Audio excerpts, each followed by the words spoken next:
Dear students, class 10th का question है, सिद्ध कीजिए कि अंडर रूट 5 एक अपरिमेय संख्या है। तो इस क्वेश्चन को सॉल्व करते हैं हम। क्वेश्चन को लिख लिया है हमने, इसको हमें अब सॉल्व करना है। तो जैसे अंडर रूट 5 एक अपरिमेय संख्या हमें यह सिद्ध करना है, तो इसके लिए हम उल्टा मान के चलेंगे। हम क्या सोचेंगे, अंडर रूट 5 एक परिमेय संख्या है। तो लिखते हैं, माना कि अंडर रूट 5 एक परिमेय संख्या है। तो माना कि अंडर रूट 5 एक परिमेय संख्या है, तो कोई भी परिमेय संख्या है उसको p बटे क्यू की रूप में लिखा जा सकता है। तो हम लिख सकते हैं अंडर रूट 5 बराबर p बटे क्यू, क्योंकि कोई भी परिमेय संख्या अगर है तो उसको p बटे क्यू के रूप में लिख सकते हैं, मीन्स अंश और हर के रूप में लिख सकते हैं। इसके अलावा आपको एक लाइन लिखनी पड़ेगी यहाँ पर कि जहाँ p और q सह अभाज्य संख्याएं हैं, जहां p और q सहभाज्य संख्याएं हैं तथा q जो है 0 के बराबर नहीं है। अब आप ये सोचेंगे कि p और q सहभाज्य संख्याएं हैं, सहभाज्य संख्याएं होती क्या हैं और इसका मतलब क्या है, हमने यहाँ पे एक मेंशन क्यों किया है। तो इसको समझ लेते हैं पहले हम। p और q सहभाज्य संख्याएं, सहभाज्य संख्याएं ऐसी संख्याओं के जोड़ों को बोलते हैं जिनमें एक के अलावा कोई भी दूसरा फैक्टर कॉमन नहीं होता। जैसे तो फॉर एग्जाम्पल हम लेते हैं 5 और 7, ठीक है ना। 5 के फैक्टर करो आप, 5 इंटू 1 हो जाएगा, इससे ज़्यादा फैक्टर होंगे नहीं इसके। एंड 7 का फैक्टर करेंगे तो ये हो जाएगा 7 इंटू 1। तो इन दोनों में कॉमन फैक्टर कौन सा है, 1। 1 इसमें भी है एंड 1 इसमें भी है। तो ये जो 5 एंड 7 है वो क्या हो गए, सहभाज्य संख्या हो गई। अब मैं एक एग्जाम्पल और देता हूँ आपको, 4 एंड 6। तो 4 के आप फैक्टर करो, 1 2 एंड 2, एंड 6 के फैक्टर करते हैं तो क्या हो जाएगा, 1 2 एंड 1 2 इंटू 3। तो कॉमन फैक्टर देखो यहाँ पे 2 है, इसमें भी 2 है, इसमें भी 2, इसमें भी 2। इसका मतलब एंड 1 भी है, तो 1 के अलावा इसमें 2 कॉमन फैक्टर और हो गया। तो इसका मतलब 4 एंड 6 सहभाज्य संख्याएं नहीं है। तो सहभाज्य संख्याएं ऐसी संख्याओं को बोला जा सकता है या बोला जाता है जिनमें एक के अलावा दूसरा कोई भी कॉमन फैक्टर नहीं होता। तो अब यहाँ क्या मतलब है इसका, p बटे क्यू का, कि p बटे क्यू जो सहभाज्य संख्याएं क्यों है, कि देखो जैसे मान लो फॉर एग्जांपल हमने कोई भी एक परिमेय संख्या ले ली 5 बटे 7।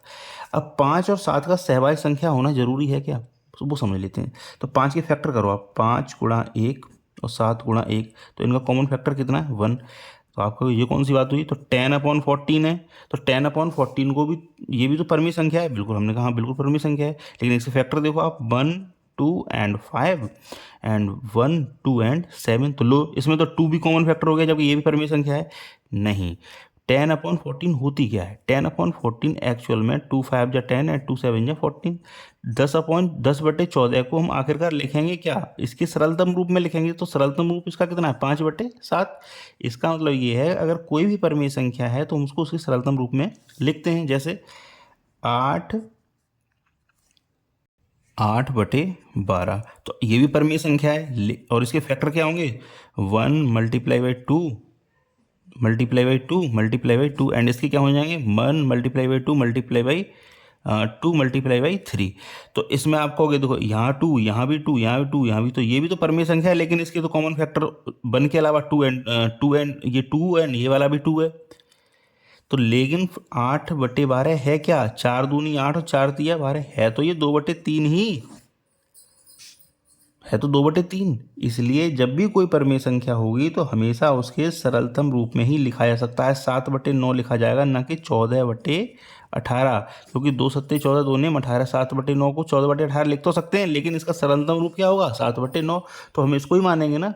तो इसलिए हमेशा लिखा जाता है कि p और q सहभाज्य संख्याएं हैं तथा q is not equal to 0। अब सहभाज्य संख्या समझ में आ गई होंगी, आई होप आपको। अच्छा, अब हम आगे सॉल्व करते हैं इसको। तो जब सहभाज्य संख्या है, इसके बाद हम आगे सॉल्व करते हैं, तो हम q को इस साइड में भेज देंगे √5 के साथ। तो √5q is equal to p। अब मुझे ये अंडर रूट हटाना है, तो अंडर रूट हटाने के लिए क्या करूँगा मैं, दोनों पक्षों का वर्ग करने पर, दोनों पक्षों का वर्ग करने पर, तो यहाँ क्या हो जाएगा, √5q का वर्ग बराबर p का वर्ग। तो ये √5 का वर्ग √5 हो जाएगा एंड q का वर्ग q² हो जाएगा एंड p का वर्ग p² हो जाएगा। तो मैं लिख सकता हूँ Q square is equal to P square बटे 5। मैं 5 को इस पी स्क्वायर के नीचे ले गया। यहाँ तक तो बहुत सिंपल कैलकुलेशन समझ में आ गई होगी आपको। 5 को हम पी स्क्वायर के नीचे ले गए। अब इसको मान लेंगे इक्वेशन नंबर 1। अब हम एक लाइन लिखने जा रहे हैं और उसको आपको समझना भी है कि 5, इसका मतलब क्या हुआ कि 5 जो है पी स्क्वायर को विभाजित कर रहा है, इसका मतलब यही हुआ ना। और अगर 5 जो है पी स्क्वायर को विभाजित करेगा तो 5 फिर पी को विभाजित करेगा। आप कहेंगे ऐसा कैसे हो सकता है, वो भी समझेंगे हम अभी। तो इस बात को हम समझते हैं कि 5 अगर पी स्क्वायर को विभाजित करेगा तो 5 पी को विभाजित कैसे करेगा वो समझते हैं। जैसे मान लो 5 बताओ आप 100 को विभाजित करता है कि नहीं करता है। 5 100 को विभाजित करता है कि नहीं करता है, बिल्कुल करता है। तो अगर 5 100 को विभाजित करता है तो 100 है क्या आखिर में, 100 है तो 10 का ही वर्ग। तो 5 अगर 10 के वर्ग को विभाजित कर रहा है तो 10 को भी तो विभाजित कर रहा है। आई होप समझ में आ गई होगी आपको बात मैं क्या समझाना चाह रहा हूँ कि 5 अगर 100 को विभाजित कर रहा है तो 100 है क्या 10 का वर्ग। तो अगर 5 10 के वर्ग को विभाजित कर रहा है, मतलब 100 को विभाजित कर रहा है, तो उसके जो वर्गमूल है 10 10 को भी तो विभाजित कर रहा है। तो यही बात है यहाँ पर कि 5 अगर पी स्क्वायर को विभाजित करेगा तो 5 पी को भी तो विभाजित करेगा। तो इस बात को हम लिख देते हैं। चूंकि 5 पी स्क्वायर को विभाजित करता है, हमने लिख दिया 5 पी स्क्वायर को विभाजित करता है तो पी को विभाजित करेगा। अब आगे समझते हैं इस बात को क्या करना है। हमने क्या p बराबर 5r समीकरण 1 में रखने पर, p बराबर 5r को हम समीकरण 1 में रखते हैं। अब हम क्यों रख रहे हैं वो हम अभी आपको समझाते हैं, थोड़ा सा धैर्य बनाए रखिए, रफ पेपर पे इसको समझ लेते हैं। अब आप समझिए, जैसे 5 हमारा 10 को विभाजित करता है तो इसको लिख सकते हैं 5 गुणा 2। 5 हमारा 15 को विभाजित करता है तो लिख सकते हैं 5 गुणा 3। 5 हमारा 25 को विभाजित करता है तो इसको लिख सकते हैं 5 गुणा 5। 5 हमारा 35 को विभाजित करता है तो इसको लिख सकते हैं 5 गुणा 7।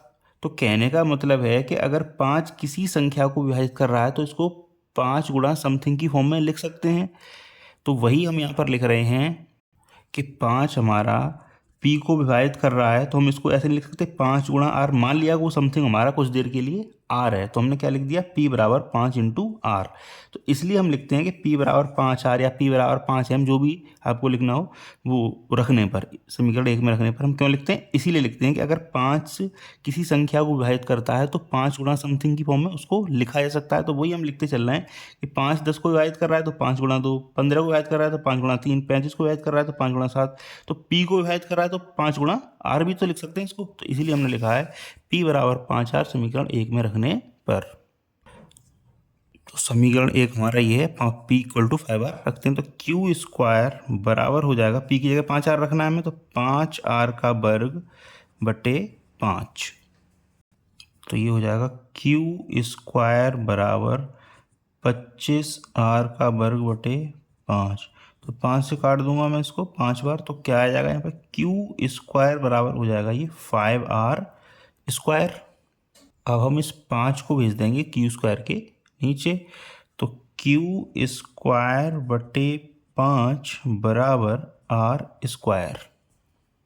अब देखो आप 5 क्यू स्क्वायर को डिवाइड कर रहा है तो क्यू को भी डिवाइड करेगा, क्योंकि अभी थोड़ी देर पहले हमने समझाया कि 5 अगर पी स्क्वायर को डिवाइड कर रहा है तो 5 जो है पी को भी डिवाइड करेगा।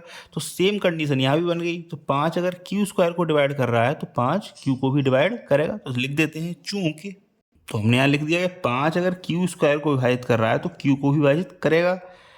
यहाँ क्यू है समझ लीजिएगा आप। तो अभी थोड़ी देर पहले हमने क्वेश्चन की शुरुआत करी थी तो हमने क्या लिखा था कि P और Q सह अभाज्य संख्याएं हैं। सहभाज्य संख्याएं मतलब जिनका वन के अलावा कोई भी कॉमन फैक्टर नहीं है, या ऐसी कोई दूसरी संख्या नहीं है वन के अलावा जो P और Q को विभाजित करेगा।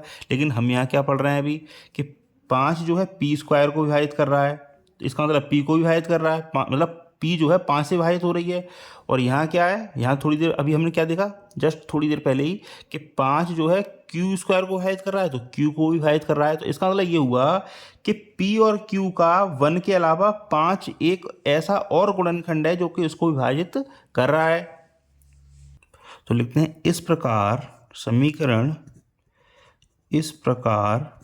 समीकरण 1 व 2 से हमने क्या लिखा, इस प्रकार समीकरण 1 और 2 से हमें यह पता चलता है कि P और Q का 1 के अलावा 5 और 1 उभयनिष्ठ गुणनखंड है,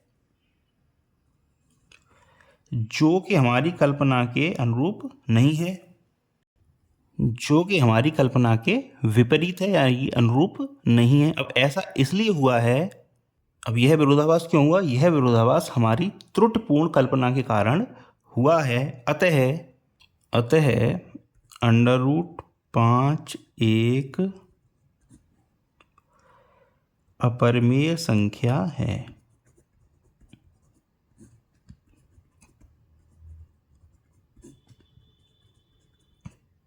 वीडियो थोड़ा लेंदी हुआ है क्योंकि हमने यहाँ पे थोड़ा एक्सप्लेनेशन के साथ समझाया इसको, लेकिन इसको हमने प्रॉपर तरीके से समझाया। लेकिन आपसे मेरा वादा है कि अगर आपने एक बार इसको देख लिया वीडियो को तो आप कभी भूलेंगे नहीं इसको। आई होप वीडियो आपको समझ में आया होगा। आपसे उम्मीद है कि चैनल को ज़रूर सब्सक्राइब करेंगे। Thank you very much.